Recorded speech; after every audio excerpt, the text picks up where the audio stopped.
They'll be calling you a radical. We have horrible, horrible news, really breaking. I mean, this is, before I talk about, it's been verified there's a major meltdown going in the biggest nuclear reactor in Russia. Horrible, horrible news, and I verified it through my sources, through FEMAN. I've been working on this thing, but we even have something even more horrible than that. We have lost one of the post-ignorance army. We lost one of the greatest activists in the world, has suddenly passed away.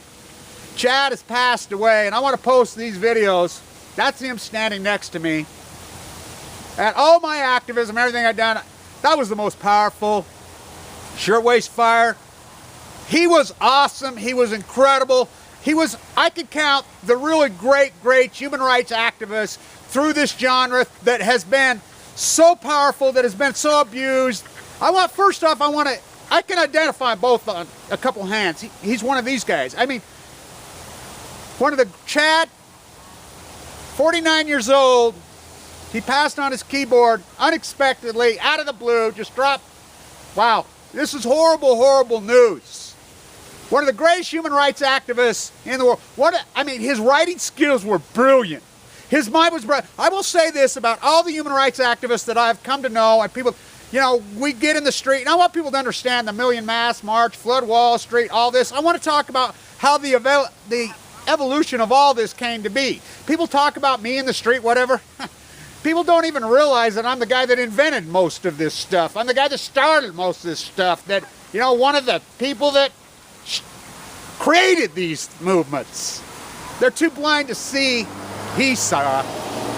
People stomp their feet, they're mad. You know, Occupy, Million Mass March, Flood Wall Street, Teabagger Revolt, all of it. He's one of the few guys that got it. Unless you understand the Shirtwaist Fire, unless you understand tariffs, unless you understand antitrust law, you will never understand the answer to these problems. 99.999% even activists are still trying to figure out the problem. This guy knew it. He was a human rights, he was a dispatcher in Ohio, hard worker. I know these people personally. He got it. As I stood in Washington Square the winter of 2010, building up my movement post-ignorance to the 100th anniversary of the Shirtwaist Fire. Unless you understand the Shirtwaist Fire, you understand nothing in human rights. Nothing. Nothing. We're setting it up for the 100th anniversary. Right there at Washington Square, right there at NYU, right there. I want people to understand this. Something happened on the way to that place. They threw an American nuclearism flag in my face. I got leukemia.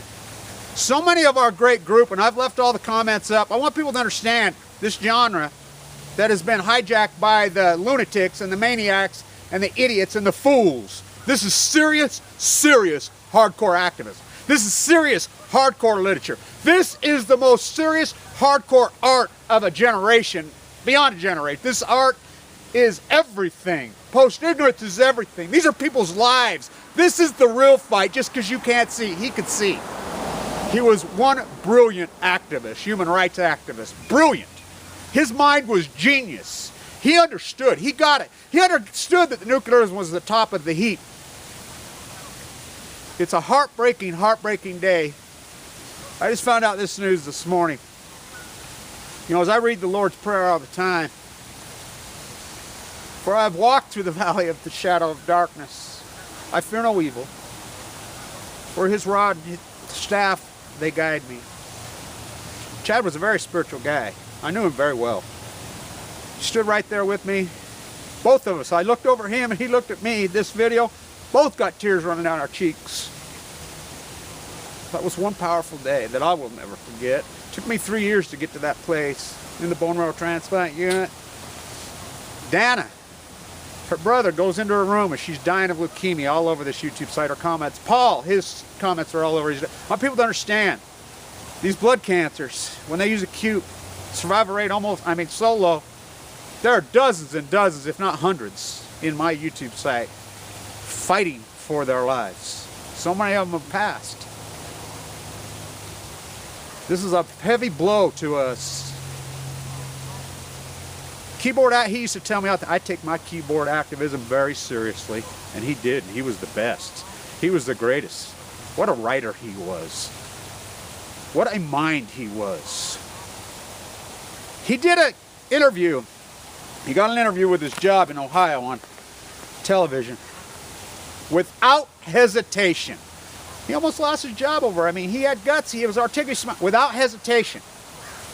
As the interview goes, sir, why will you not report Fukushima? Why are you recovering up Fukushima? Went off.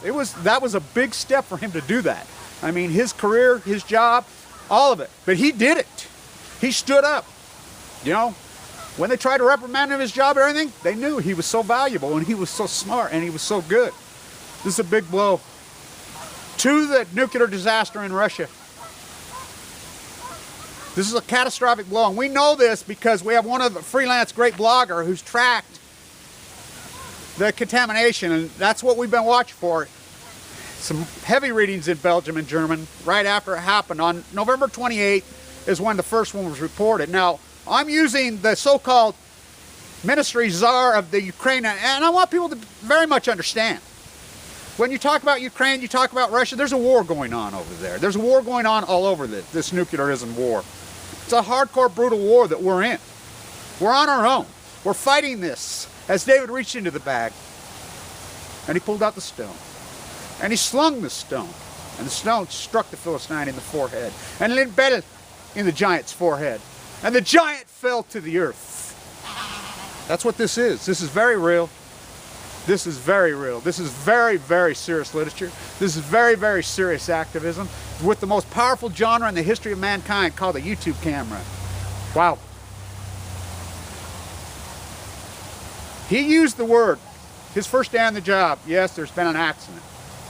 Go back to Gorbachev's nuclear minister. When they use the word accident, run as far as you can. Safe levels, they're not safe levels. This is the biggest nuclear reactor in all of Russia. It's in a meltdown, for real. I have serious ties with Femen, I did.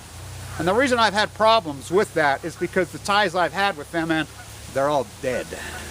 Those young, beautiful, incredible females, they died. Because they were born and raised in the Ukraine, in the Belarus, like here in Utah. For you can't see. You know, tourism, economy, tourism, everything. Popism is dead. You're still going with it. Rest in peace, Chad. You were one great activist, and I'm here to tell you, and I can count them on freaking both hands who they are, and I know who they are. That day in New York City is something that I will never forget on so many ways. I could write a whole book just on that day. You know, Eric Oppenheimer was there, Tom, and Chad having an incredible argument, a debate. Wow. Wow. What a powerful freaking event. What emotional. Unless you understand the shirtwaist fire, unless you understand tariffs, by the way, they were locked in there. It was legal. Smith broke ranks. It changed the world. And they unwound it all. He got it. You can stomp your feet, be as mad as you want, until you understand the shirtwaist fire, until you understand tariffs, until you understand antitrust law, until you understand the Patriot Act. You want to solve this country? Well, is it too late? Nuclearism? Yeah. It's a major deal. I'll do another video on the disaster that's going on in Russia right now. It's on. Who's going to tell you? And I want to say this about the Washington Post, who's reported this. You fucking rats. You sickening, disgusting fucking... Washington Post has enough fucking nerve to come out and say we can't get any information out of the Ukraine. TASS. The Soviet fucking Union fucking mouthpiece. The state-run propaganda media. The Washington Post is the head of the snake. That's who the Obama administration, that's who the nuclear cartel, that's who the state-run media that we have, called NBC, ABC, CBS, NBC, CNN, Operation Foxconn. The head of the snake is the Washington Post. We will stay on this fight. I was going to dedicate my whole year to Moses, Holy Moses. Michelangelo finished that incredible piece of art 500 years ago right now in 1515. 1215, the reverse Magna Carta, I call this. But I'll dedicate this whole year like I dedicated last year to Aaron Swartz, another great activist. I'll dedicate this whole year to Chad. He was one brilliant activist. Rest in peace, brother. Rest in peace. For now you are with the angels. Stand tuned.